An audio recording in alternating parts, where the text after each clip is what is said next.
Hey y'all, welcome to the Throttle the Floor podcast. I'm your host, Will Earnest, here today with my co-host, Evan Sager. Hello, y'all. We are back. It's been a few days late, but I got a new phone now, and so we're going to kind of try this again with the video stuff, round 3 or 4 or whatever, but we'll see. So, some big news kind of off the track here, particularly lawsuit news. The big one, 2311 and Front Row will officially lose their chartered status on their 6 combined charters with this week's race at Dover. However, trial's still scheduled for December, and they say it won't affect the whole lawsuit, but I think this is kind of a step in that direction. And they're supposed to run as open teams for Dover and Indy, but I feel like they're going to run as open teams for probably the rest of this year. And, maybe it won't affect the overall lawsuit. Maybe it won't affect their performance, but, I think it affects the whole lawsuit, being that, I guess it's not the whole war of the lawsuit, but it's like it's a battle lost. Right. And at the same time, losing that chartered status, it loses, the payout, the big charter money, and they might even have to repay, most of the charter payouts from, the first 20-some races of this year. So that could, it could affect them. So we'll see. Not only that, but they can lose a lot of sponsors. Obviously Jordan will stay no matter what through 2311. Considering he's co-owner. But considering like McDonald's, for example, Monster Energy, some major sponsors could lose interest. Yeah. And they have sponsors and even, drivers, and it's like in their contracts. It's like they have to be chartered. So exactly. And maybe that's what helps. Maybe they do end up winning the lawsuit by virtue of, irreparable harm of sponsors and drivers do leave, or at least just like repaying the charter payouts right that they'll end up losing through either the rest of this year, or even if they have to repay the charter payouts they've already received this year. So getting into the other major lawsuit here in NASCAR, if you think about it, Legacy Motor Club still in their lawsuit with Rickra Racing. They are now suing TJ Pusher, who's trying to buy Rickra and get it to 3 charters, which... Yeah. Considering that Jimmy Johnson, that whole entire organization, they already bought it pre-new owner. So, I get where the lawsuit's coming from, and they're trying to expand to 3 teams. But at the same time, I get where Rickra Racing's coming from. They're starting to get a lot better overall. Look at the last month or so, I'd say. So, I understand it, but at the same time, I feel like Legacy Motor Club should get the charter because they bought it pre-new owner. So that's my take on it. Legacy was thinking that they were going to get a charter in 26, but Rickra is trying to say 27. And then, this whole TJ Pusher comes in and buys the team and is trying to expand it. So, he's now thrown into this whole mess. But I don't know. I've read multiple stories on the 2311 and Front Row lawsuit. I'm probably going to have to follow that up again, and I'll probably just do a whole nother one just talking about the lawsuit situation as a whole, probably when I go back to school for my senior year in like late August, so in like a month, but we'll see. Getting out of NASCAR now, San Diego looking like it's going to be the new street race, replacing the Chicago street race, but Chicagoland could also come back for 2026 as well. The kid in me who has been to Chicagoland, I was there in 2019, seeing Bowman get his first win. That was the last Cup race at Chicagoland, at least for right now. The kid in me is just telling me Saturday night, July 4th, 2026, America's 250. Yeah. But, considering it will take some time to get it up to Cup standards. Carson Hocevar was just there like a month ago and did some filming there, and it definitely is decayed. They still have some Monster Energy Cup Series merged. Here's the thing. It's decayed, but give it like 6 months of work with just like a little bit of, just re-whacking and repainting, and just give it a fresh coat of paint. It'll be good to go. And here's the thing. not only is it an intermediate track with this next gen, but it's going to have that wear. Yeah. It's going to have that wear. Because I don't know if Chicagoland's ever been repaved. It hasn't since it's opened. I know that for a fact. Maybe it has been. I don't know. I have to fact check that. I don't think it has, to my knowledge. I'm pretty sure it's never been repaved. I think that's why it always puts on some good racing, no matter what time of year it is. No matter if it's Cup, Xfinity, Cup, truck. Jesus. It has not been repaved, so no. I thought so. Okay. Yeah. I mean, it was already, honestly, like, you know, even back when they last ran, you know, in 2019, and even for a few years before that, like, you know, it was still putting on really good racing with that worn pavement in that 550 package. And in that 550 package, it was very hard to get some good racing. Oh, boy. Slide job. Yeah. You think about it, like, Keselowski's 3-wide move through the middle in 2014. Truex making his comebacks to win in both 16 and 17. Larson's slide job on Kyle Busch, and then that whole battle on the last lap in 2018, and then Bowman's first win in 19. So, I just think it's just that much more worn now. I mean, at this point, it's been 25 years, or I guess next year it'll be 25 years since Chicagoland's been open. That's like Atlanta. That's like old Atlanta, right there. So I'm curious if they ever go back, that they're gonna have like the same compound as some of the other intermediate tracks. But I think they might bring a whole entire new compound. Yeah. I think they might try to bring a compound that's kind of like the Bristol concrete tracks. Yeah. I think they're gonna try and bring a compound that's like the Bristol concrete, or maybe even they do bring like an old Atlanta tire. Just like, but like reconfigured to like fit the next gen with like the larger 18-inch wheels. I don't know what they quite do in that situation. Or they bring out what they're running at Dover this weekend. Yeah, that's a good point. I was just about to get to that. You made a good point there. Dover's running a new compound for, you know, their concrete surface, and I'm pretty sure it's not even going to be run for the rest of this year anyways. They haven't even been able to test it either. Yeah, they did no tire test. So it's going to be truly unknown. Dover isn't really known for surprise winners, or I don't know if I want to say young winners, but I mean, you think of Dover, you think of experience. You know, you think of, you know, Truex won there 4 times. You think of Kyle Busch winning there 3 times. Hamlin's won there twice. Chase has won there twice. So, you know, I mean, granted, Truex's first win at Dover was his first win of his career, and that was in his sophomore season in 07. But, you know, Dover typically caters to experience. Really, all concrete tracks cater to experience. It's a different surface. It's a different mentality that you have to adjust to. Yeah.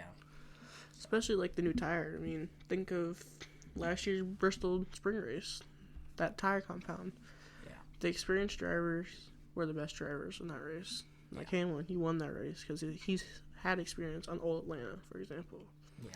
And like Truex was second. He's had experience. Keselowski was third.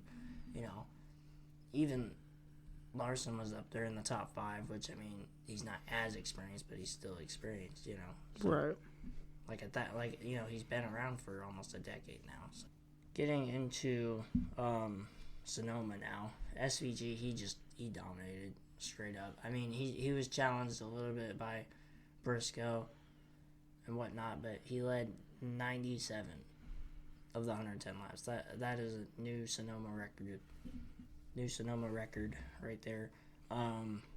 It's kind of crazy how he pitted towards the end of stage 2 and then still won the stage. I know, it's crazy. Like, I was at work, but I watched the end of stage 3. I mean, yeah, pure domination. I thought that caution came out. I thought Chase could have won that because of the pit call, which was almost good, but didn't pan out, unfortunately. Yeah, Chase had the first tires, and he drove back up to third, but couldn't get any past there. So, yeah.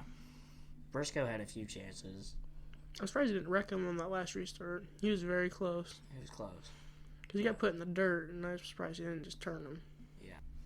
Chastain also got a good playoff point by winning that stage, even though SVG almost won stage 1 too. But I mean, Trackhouse has just really just kind of turned it on ever since, Chastain won the 600. And then, SVG now has 3 wins. He's tied with the most in the series with Bell, Larson, and Hamlin. So, don't look now, but if SVG can survive the first round and then win the Roval and then finish good at Talladega, he could be in the championship. Yeah, crazy enough. So, don't look now, but... Also, I want to just touch on this.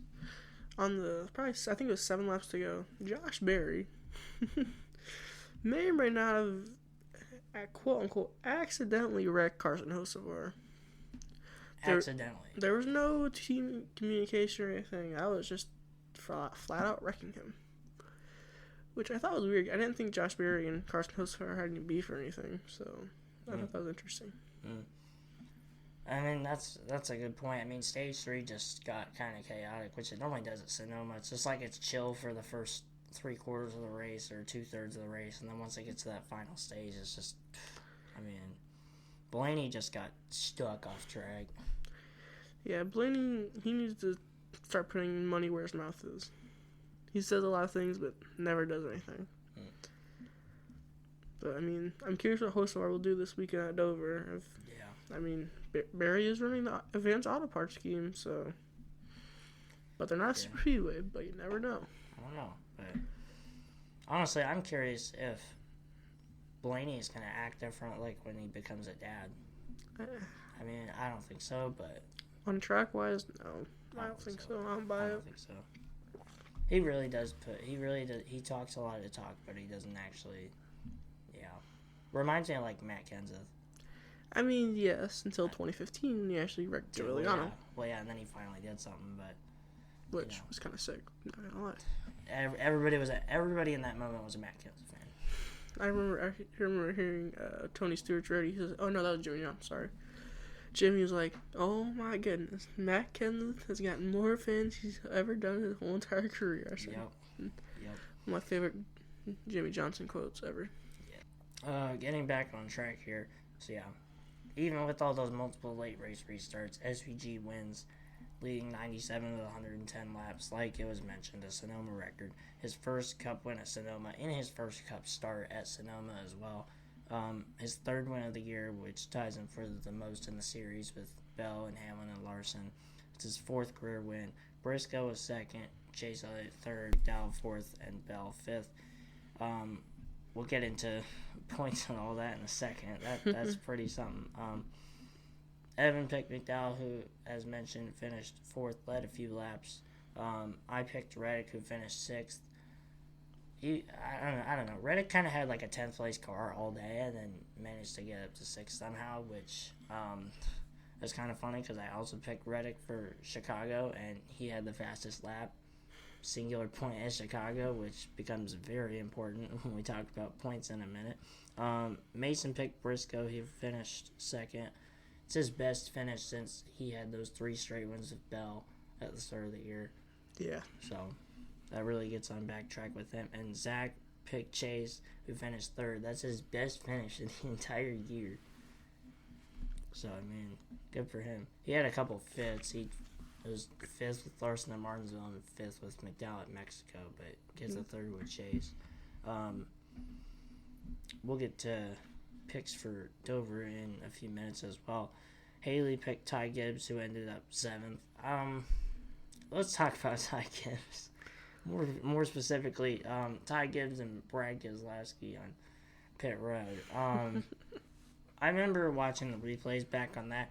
Originally, I was thinking, what did Ty Gibbs do this time? But, and I watched back Eric East's video too. He definitely entered a lot closer when he pit for stage 2, which was in the same conditions, in the same scenario, stage 1. Mm-hmm. I don't know if he was told to make a more aggressive pit entry or what, but he didn't do anything wrong, I don't think. But I don't think so. I feel like at worst, it should have been like a fine. Yeah. Like if he did anything wrong, at worst it should be a fine. Like I agree no with suspension, that. no points, no nothing, just fine. Just hit him with a fine.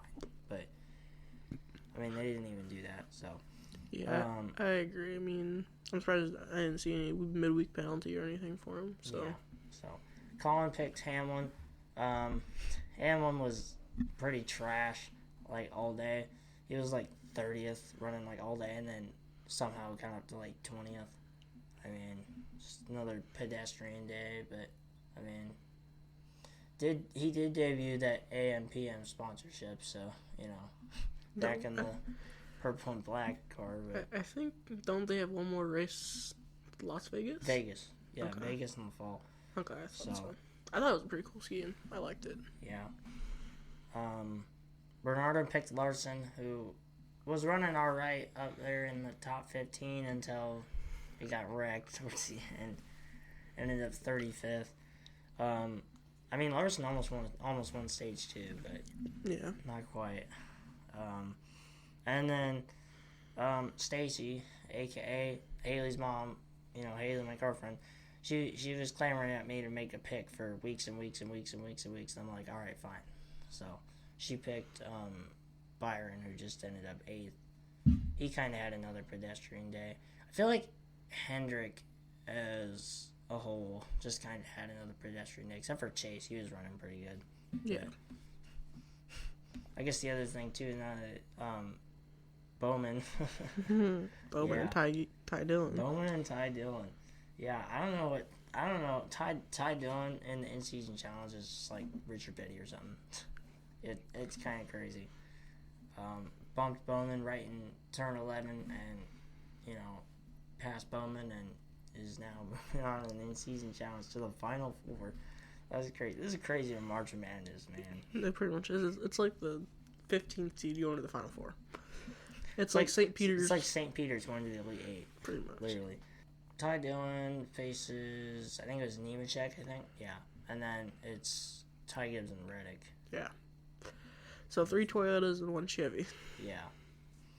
But again, you know, with Reddick, you know, he's up there with all those points to the playoff cut line, and you know, in the in-season challenge, you know, the Final Four. But again, with the charter situation, it's like, you know, maybe it doesn't affect performance, but maybe it's like, hey, you know, less charter payouts, less money. Especially if NASCAR takes the charter payouts money from like earlier in the season, you know, maybe they have to be more careful. Yeah, may have to repay. Can't take as many risks, and they end up finishing worse or something. You know, It's something to think about.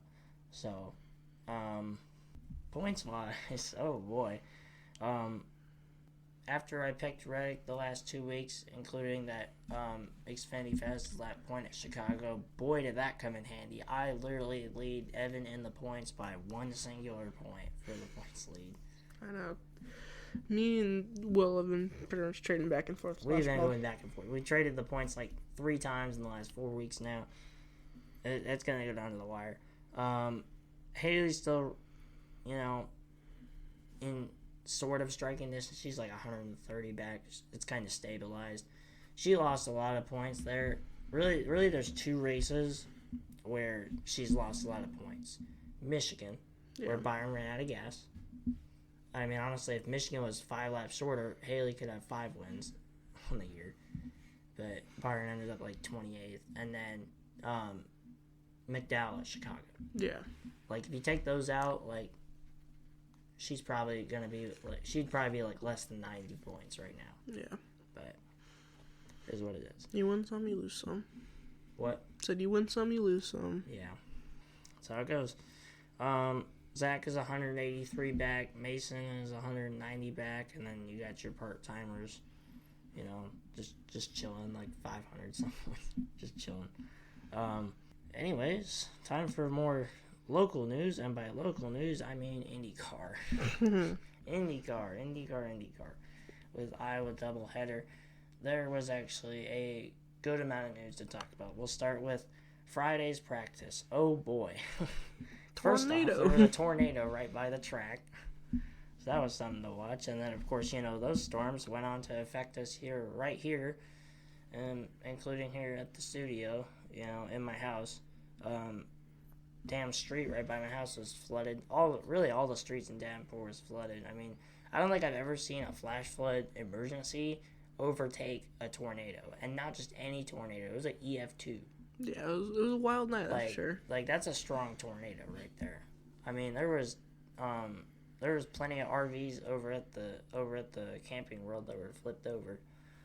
So, including a 25,000-pound motorhome, but it crossed over like right by kind of like Emi's, and that's literally like right 3 miles from here, and that's also like right by my high school, and by my house. Yeah, by your house too. It's even closer to your house than it is. It is. With my house. A lot closer. Studio, so. More like a mile from my house. Probably like a mile. Probably. Yeah, because it went up close to Kimberly Road too. So. It crossed right next to Harlan. Yeah, that's like a mile. That's less than a mile from my house. Yeah. So yeah, that's pretty close. But yeah, that flooding was really bad. I know, like up by Brady Street, when I remember back in like August when, you know, the West North football game, when it was so packed, I had to park over by 35th and Fair. So like I know where in that area was waist deep underwater. Yeah. I mean, they had to evacuate some of those apartments that were there, like those apartments in the basement, because it was flooding that bad. It was crazy. So yeah, but and on that note, we do send prayers out to those people still affected by the floods, those who are displaced or were displaced. So, yeah, it was pretty bad. It was really bad. We got lucky at my house. It only flooded a little bit in the basement. Yeah. Thankfully. I was surprised that this alleyway, right out here, it always floods like all the time. I don't know how it wasn't like totally underwater. Like I don't know how it wasn't like this high underwater and like the street. Right. I don't know how. I don't even know how I could park on the street. I thought that thing would be underwater, but it wasn't somehow. Yeah, my car almost floated away in the water, so it's okay. I thought my car was going to, because like right by the curb, from like if like here's the curb, and it was probably like out to here, like almost like my right sides were just in moving water pretty much. But I don't know how my car didn't float away. So plenty of weather out here in Iowa. I guess that's what you get in the Midwest. Yeah. But back on track, both figuratively and literally. Pato O'Ward won the first race of the Iowa doubleheader. It was his 100th start. And what's crazy to me is he has 2 wins at Iowa in his 50th start and his 100th start. That's crazy to think about. It's also the first win for Chevy in IndyCar this year. Every other race is won by Honda. That's crazy to think about. Yeah. In the second race, you had Newgarden and Palou. They were dominating. Newgarden was looking like he was going to win the race until late in the race he had to pit and then immediately caution. So he got screwed out of that one. Yeah. And then Palou and Scott Dixon, they were battling again, just like Mid-Ohio, only this time Palou kept the car straight and won the race. Yeah. Palou winning the other race of the Iowa doubleheader is his 7th win of the year in just 12 races. That's crazy. That's like a 2020 Kevin Harvick numbers. Something. It's his 18th career win and just his 93rd start. Like imagine you know, Chase has 20 wins now, but it took him 98, 99 starts just to get his first win at the Glen. Just imagine in that same amount of time, he has the same amount of wins that he does now. Yeah. That's what Palou is putting on right now. Palou's the first driver since Al Unser Jr. in 1994 to win 7 of the first 12 races. It's his first win at Iowa, second win on an oval after winning the Indy 500 back in May. Scott Dixon second after winning at Mid-Ohio the previous weekend. Marcus Armstrong finishing third. Another thing I want to talk about, the crowd at Iowa was very poor. Yeah. I mean, you could see it in the grant. It was very poor.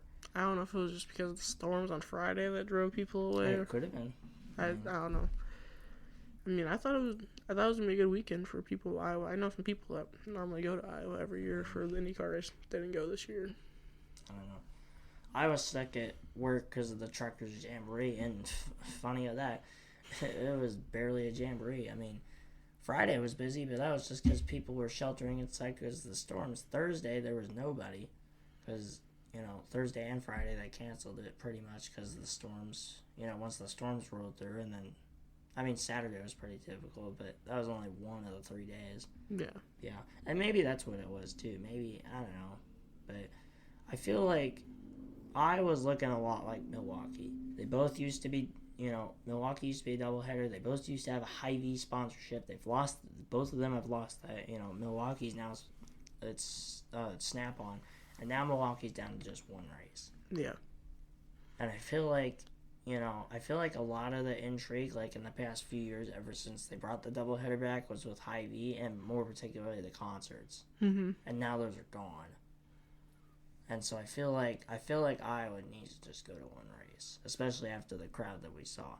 Granted, you could argue part of it was from the storms, but I feel like it needs to go down to just one race.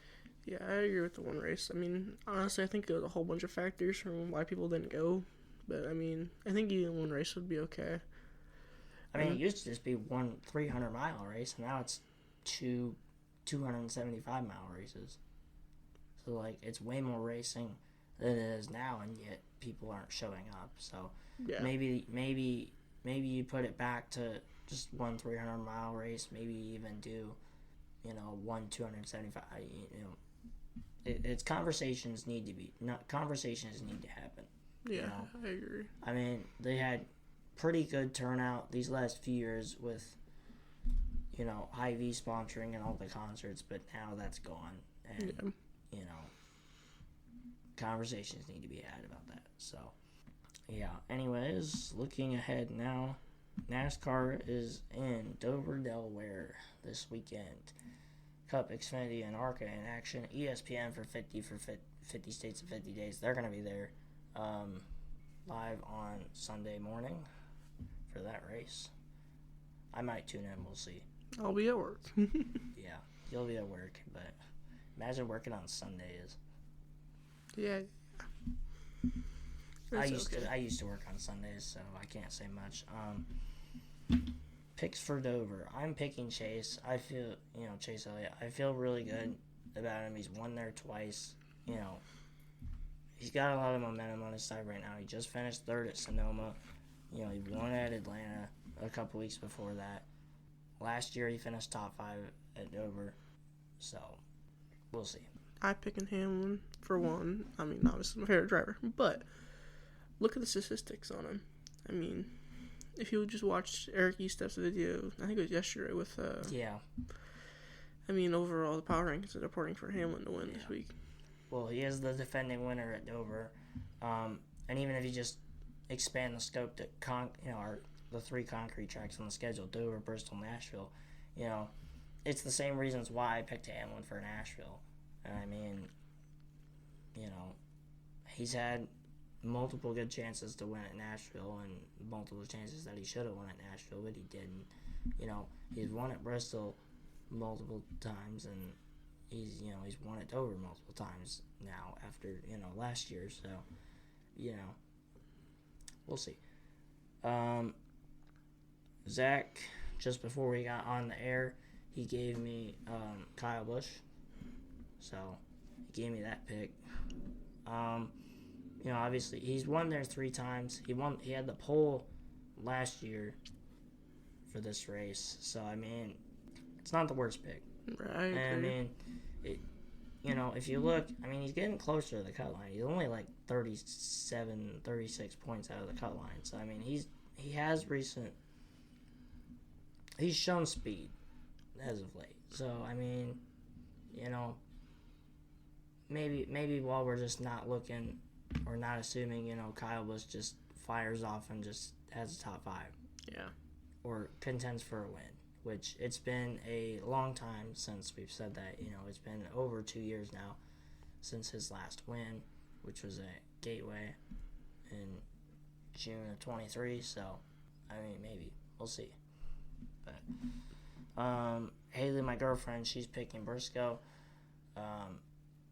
It's kind of weird because, you look at Briscoe, and it's like you obviously you can look at his stats with Stuart Haas, and it's like, you know. But at the same time, this is the 19 car. Yeah. And I mean, it's like you have to judge it differently, being that it's Truex's car, or it was Truex's car, and you know, Truex didn't really have to deal with SVG all that much, and you know that's why he was so good at Sonoma. And if you take out SVG, you know, last week at Sonoma, Briscoe wins the race. Yeah.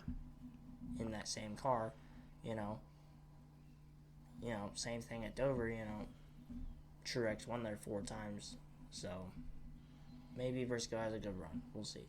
Maybe he doesn't. Maybe the monster bites him. You never know. You never really know when you come to Dover, and it's made even more unpredictable with that tire.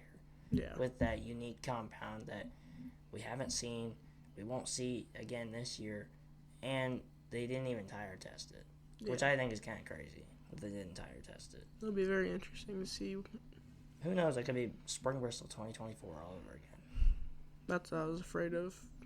Bernardo's picking Larson even after, you know, up and down day that he had Sonoma with, you know, almost winning stage 2 and then getting wrecked late, but he's still sticking with it. Larson finished second to him, won at Dover last year, just, you know, aero blocking, whatever.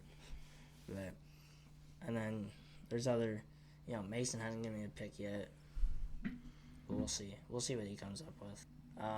There's definitely other good candidates that could get a win. You know, Bowman is right there on the cut line. He won in 21. He won at Dover. When even is the last time Penske won at Dover? It's like it doesn't come to mind. A long time ago.